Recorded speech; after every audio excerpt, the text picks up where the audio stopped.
One of our most common sayings is, where two or three come together in Jesus' name, there will soon be conflict. And I have seen Christians fight over anything and everything. James gets to the heart of it with his teaching in chapter 4, verse 1. He says, what causes fights and quarrels among you? Don't they come from your desires that battle within you? And the word that he uses there for desires is not the word for inherently sinful lusts and cravings.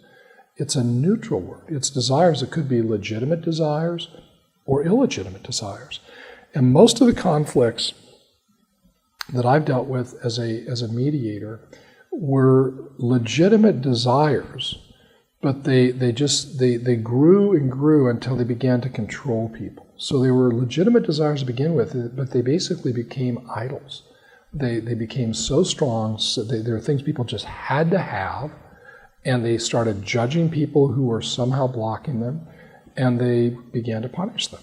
And I saw people who, one church, there was a massive split in the church, and the elder who led this huge big attack on the pastor, what I found out was his desire was to see the church become better at evangelism.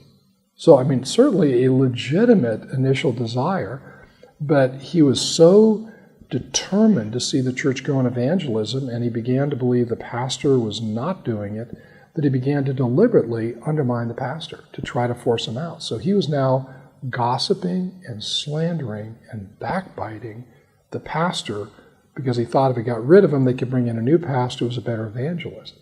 So this basically good desire got so consuming, he started resorting to sinful behavior to advance it. And that's what our desires can do. Any number of desires can well up and start to control us.